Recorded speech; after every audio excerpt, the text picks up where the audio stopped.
Hello, curious minds, and welcome to this intellectual journey. Today, we're diving into the work of one of the most divisive, notorious, and frankly, most important thinkers in the history of political thought. A man whose surname became an adjective for treachery and ruthless cunning. The word Machiavellian conjures images of tyrants, deception, and cold power. It's a term we use to describe someone willing to do whatever it takes to achieve their ends. But is this reputation fair? Is that all there is to the man who wrote The Prince? Or have we been reading Niccolo Machiavelli wrong for 500 years? Today, we're going to deconstruct this myth.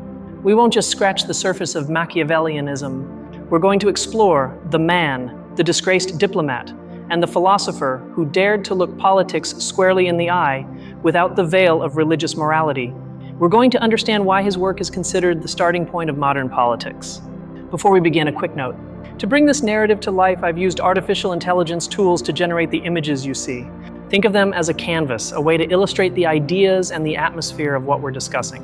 They won't always be a literal representation, but rather a visual accompaniment to let your imagination run wild with me. I sincerely hope you enjoy it. The big question of our analysis is this: why did an obscure Florentine civil servant of the Renaissance write a book that would scandalize the world for centuries and which remains required reading in military academies, business schools, and political science departments? What uncomfortable truth did Machiavelli reveal? To understand his thought, we must first understand his world. Niccolo Machiavelli was born in Florence in 1469. This was no tranquil place. It was the heart of the Renaissance, yes, but also a cauldron of political instability, constant warfare, and intrigue. Italy was not a unified country. It was divided into rival city-states like Florence, Venice, Milan, and the Papal States. These minor powers were constantly threatened by the great monarchies of France and Spain. It was a game of shifting alliances, betrayals, and survival. In this scenario, Machiavelli was no ivory tower philosopher. He was a man of action. He served the Florentine Republic for 14 years as a high-ranking official, a diplomat. His job was to negotiate with kings, popes, and mercenaries. He saw power up close in its rawest form. He witnessed the rise and fall of figures like Girolamo Savonarola, the fanatical friar who briefly ruled Florence, and Cesare Borgia, the Pope's son, whose brutality and cunning in building a state in central Italy fascinated Machiavelli. But then everything changed. In 1512, the Florentine Republic collapsed. The powerful Medici family returned to power. Machiavelli, as a key official of the fallen republic, was dismissed, arrested, accused of conspiracy, and, according to his own letters, tortured. Exiled to his small farm outside Florence, Machiavelli was desperate to return to politics. It was in this exile, in this obscurity, where he wrote his most famous works, including The Prince. He didn't write it for humanity. He wrote it as a memo, a job application for the new Medici rulers. This is the key to understanding him. Machiavelli writes from the experience of failure. He saw his beloved Florence be weak and crushed by foreign armies. His question wasn't what is morally right. His question was what works. How can a leader create and maintain a stable and secure state? This is where he breaks with all previous philosophical tradition. Thinkers like Plato, Aristotle, or Christian theologians wrote about ideal politics. They described how a just state or a virtuous ruler should be. Machiavelli threw all that out the window. He was interested in what he called the verità effettuale della cosa, the effectual truth of the matter. That is, politics as it is, not as it should be. This is the birth of political realism. It's an almost scientific approach based on empirical observation and the study of history. For Machiavelli, history, especially that of ancient Rome, wasn't just a collection of stories. It was a database. It was evidence of what worked and what failed. He studied the great Roman leaders to extract practical lessons for the present. And his diagnosis of human nature based on this observation was not optimistic. He wrote that men can be said, in general, that they are ungrateful, fickle, simulators and dissimulators, fearful of danger and eager for gain. A very bleak outlook. Given that people are like this and that the world is chaotic, the ruler's primary duty is not to be good. The ruler's first duty is to maintain the stato, the state. Stability, order, and security are the supreme political goods, because without them, there is nothing else, only anarchy. And this brings us to the heart of The Prince. The book is essentially a manual for a new prince, not someone who inherits a stable throne, but a founder, someone who must build their power from scratch in a hostile environment. Think of it as a political entrepreneur's guide. Machiavelli analyzes the different types of principalities and how to acquire them. For example, those gained by the arms of others or by fortune, he says, are easy to gain, but difficult to maintain. They depend on the will of others. This was a direct criticism of leaders who relied on mercenaries. He argued that a wise prince must rely on his own arms and his own virtù. The reliance on mercenary troops, which were common in Italy at his time, was the ruin of states. They were disloyal and only fought for money, not for the state. Here we come to one of Machiavelli's most famous questions. Is it better for a prince to be loved or to be feared? His answer is brutally pragmatic. It would be ideal to be both, but since that is difficult, it is much safer to be feared than loved. Why? Because love, Machiavelli says, is maintained by a bond of obligation which men, being wretched creatures, break at the first opportunity for their own gain. Fear, on the other hand, is maintained by the dread of punishment, something that never fails. But be careful. Being feared is not the same as being hated. Machiavelli strongly warns against being hated. Hatred unites the people against the prince. How do you avoid hatred?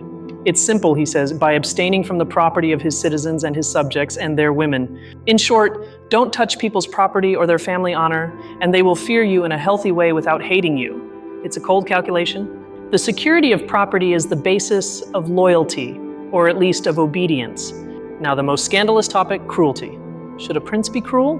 Machiavelli says yes, but he distinguishes between well-used cruelty and ill-used cruelty. This is what really shocked his contemporaries.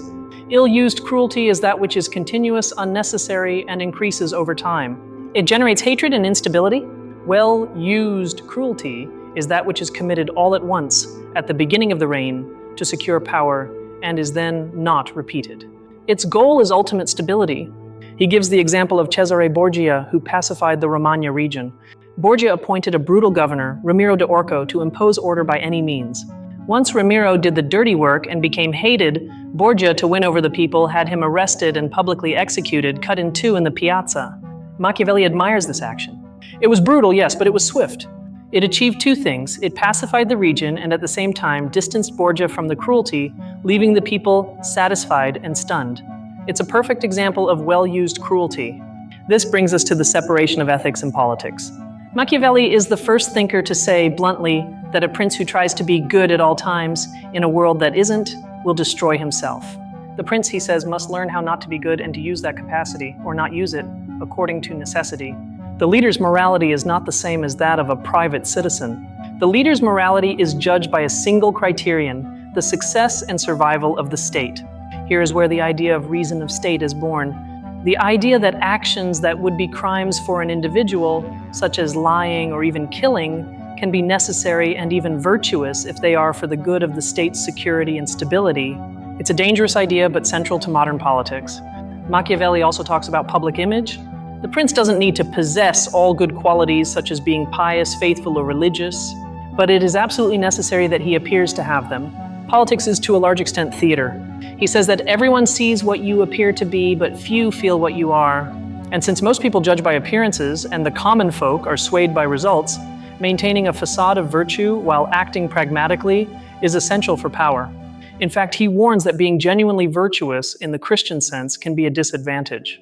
A leader who always tells the truth or keeps his promises, even when it goes against his interests, will be easily destroyed by those who don't. This brings us to another of his famous metaphors. The prince must know how to combine two natures, that of man to use law and that of the beast to use force. And from the beasts he must choose two models, the lion and the fox. The lion is strong but cannot see traps. The fox is cunning and can see traps, but cannot defend itself from wolves. The prince must be a fox to recognize traps and a lion to frighten wolves. In other words, the leader needs both brute force and strategic intelligence. He must know when to break his word, when to use deception, if necessary for the survival of the state. Force alone is not enough, and cunning alone is not either. All this analysis, so cold and calculating, is based on two fundamental concepts in Machiavelli's thought. They are two Latin words that he completely redefines, fortuna and virtù. To understand them is to understand everything. First, let's talk about fortuna. For Machiavelli, this isn't simply luck. Fortuna is a powerful, chaotic, and unpredictable force. It is the personification of everything humans cannot control, circumstances, crises, the twists of fate.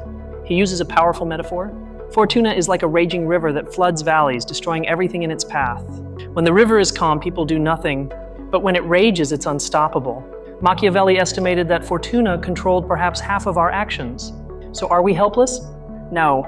This is where the second concept comes in, virtù. This is the most important and most difficult word to translate. It's not virtue in the moral or Christian sense of being good, patient, or humble. It's quite the opposite. Machiavelli's virtù is skill, audacity, courage, ingenuity, strength, and adaptability. It is the leader's ability to impose his will on circumstances. It is the human energy that fights against fortuna. Let's go back to the river metaphor. If fortuna is the raging river, virtù is the human ability in calm times to build dikes, dams, and channels to prepare for the flood. You cannot stop the river, but you can direct its force. A leader with virtù is not passive. He does not wait for luck to smile upon him. He anticipates problems. He acts decisively. He adapts. Cesare Borgia, despite his cruelty, was for Machiavelli an example of immense virtù because he built his own state through audacity and skill.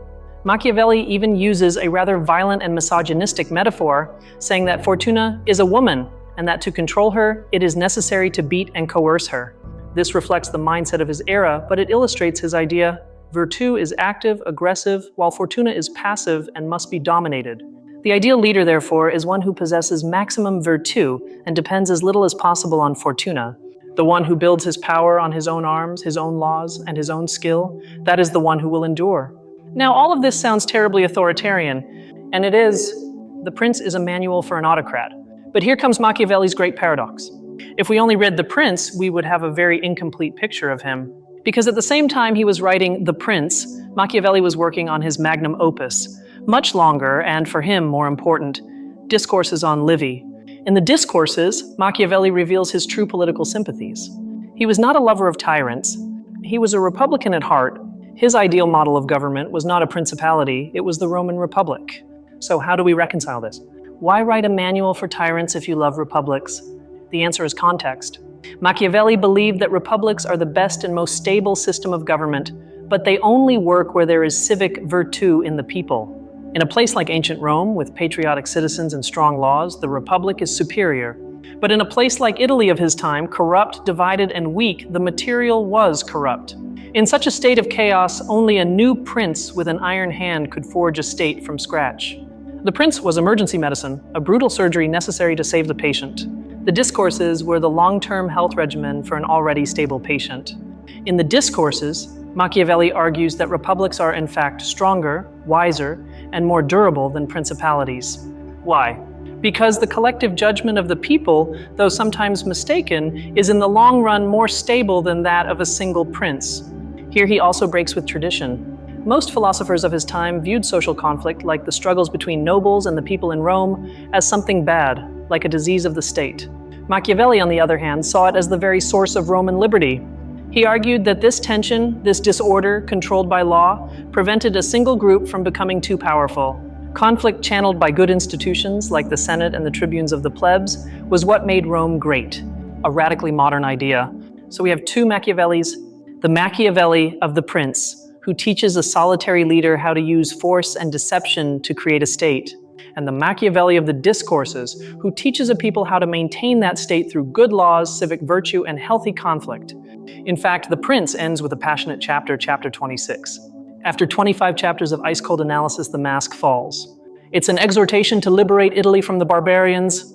Here, Machiavelli begs Lorenzo de' Medici to become that new prince, to use the brutal methods described in the book, not for his own glory, but for a patriotic end, to unify Italy and expel the French and Spanish armies. The prince was a tool for a greater purpose. In the end, the Medici didn't heed him. They took the book, gave him a minor job, and ignored him. Machiavelli died in 1527, feeling like a failure without seeing Italy unified, which wouldn't happen for another 300 years. The Prince was not published until after his death, and it immediately caused a scandal. The Catholic Church placed it on its index of prohibited books. It became synonymous with atheism and tyranny. Machiavellianism was born as an insult. His critics, especially in England, painted him as a murderous Machiavel, a devil's counselor. But this was a caricature. Often, those who criticized him most publicly were often those who used his methods most privately. So what is Niccolò Machiavelli's ultimate legacy? It's not that the end justifies the means. He never said that. That's an oversimplification. What he did say is that political ends, like state security, are judged by their own standards, not by private morality. Machiavelli didn't invent power politics, political assassinations, or betrayal. All of that had existed forever. Machiavelli was simply the first to have the intellectual honesty or audacity to write about it, to describe it systematically as a science. He forced us to look away from how things should be and to confront how they are. He showed us that politics is a tragic field where sometimes there's no choice between good and evil, but between evil and worse. A leader who refuses to learn how not to be good when the situation demands it is not a moral hero, but an irresponsible leader. He is someone who, to save his own soul, is willing to sacrifice the state, which Machiavelli considered the cardinal sin. Today, his thought remains profoundly uncomfortable. We don't like to admit that our leaders sometimes have to lie to us, or use force, or make morally gray decisions for the sake of national security. We prefer the language of absolute morality. But whether in international negotiations, election campaign strategies, or war decisions, the Machiavellian calculus of interests, power, and results is still alive. His questions are our questions. In conclusion, Machiavelli was not a master of evil. He was a patriot and a realist, perhaps the first political scientist. His sin was not being evil, but being brutally honest about the nature of power. He left us a mirror, and often we don't like the image it reflects back. He shows us that the political world is dangerous, that fortuna is capricious, and that virtù requires a harshness we'd prefer to ignore. That is his legacy and his scandal. Let's revisit his key ideas then. First, political realism. Machiavelli insisted on analyzing the verità effettuale, the actual truth of politics, rather than how we'd like it to be. This empirical approach, based on history, laid the foundations of modern political science. Second, the autonomy of politics. He separated state ethics from personal ethics. A leader must be judged by his ability to maintain the stato, not by his personal piety or goodness. The supreme good is the stability and survival of the community. Third, human nature. His pessimistic view of humans as ungrateful and selfish wasn't cynicism for cynicism's sake. It was the basis of his analysis. If men were angels, he says, this kind of government wouldn't be needed, but they are not. Fourth, the dilemma of being loved or feared. His conclusion that fear is a more reliable bond than love in politics is one of his harshest observations, but always with the crucial warning, fear must never turn into hatred. Fifth, well-used cruelty. The idea that violence, if necessary, must be surgical, swift, and decisive, to establish order and not be repeated. A chilling idea, but one he saw as a more humane alternative to the chronic violence of a weak state. Sixth, the lion and the fox. The need for the leader to combine strength to intimidate enemies, lion, with cunning to avoid traps, fox. Force without intelligence is clumsy, and intelligence without force is powerless. Seventh, the tension between virtù and fortuna. This is the central dynamic of politics. Fortuna is the chaos, the river. Virtù is the skill, audacity, and preparation of the leader to build the dikes. Political success is a constant struggle of human will against contingency. Eighth, the superiority of the republic. Despite the prince, Machiavelli's true ideal was a robust republic. He believed that a government based on the people and laws was more stable and powerful than any principality, provided the people possessed civic virtù. Ninth, the value of conflict. His idea that social conflict between classes, when channeled by law, is not a weakness, but a driver of freedom and strength, a necessary counterweight against tyranny. And finally, patriotism. Behind all the cold analysis, there was a heart that beat with fervor for his homeland. Machiavelli dreamed of a united and strong Italy, capable of defending itself from foreign barbarians. His work was a desperate attempt to find a method to achieve that end. The next time you hear the word Machiavellian, remember this journey. Remember the exiled diplomat, the pragmatic historian, and the desperate patriot. He's not a comfortable figure, but he's an essential one. He forces us to ask the uncomfortable question. Are we willing to accept the reality of power to achieve a greater good, like state stability? Or is that the first step down a dangerous path? 500 years later, we are still debating his answers. And that is the mark of a true genius. Not one who gives us easy answers, but one who poses the difficult questions that resonate across centuries. Machiavelli didn't tell us what to think, he showed us how power actually is, and he left us with the task of dealing with it. It has been an absolute pleasure exploring these complex yet fundamental ideas with all of you. Thank you for your time, your attention, and your curiosity. I hope this journey through Machiavelli's mind has been as fascinating for you as it has been for me. If you enjoy these deep dives into the ideas that shaped our world, please consider subscribing to the channel. Every subscription allows us to keep creating these intellectual journeys, and I'd love to read your thoughts in the comments below. Is Machiavelli a cynic or a realist? Are his ideas still relevant today? Which modern leader strikes you as most Machiavellian in the strict sense we've discussed? Leave your opinion. As always, thanks for thinking with me. Until next time,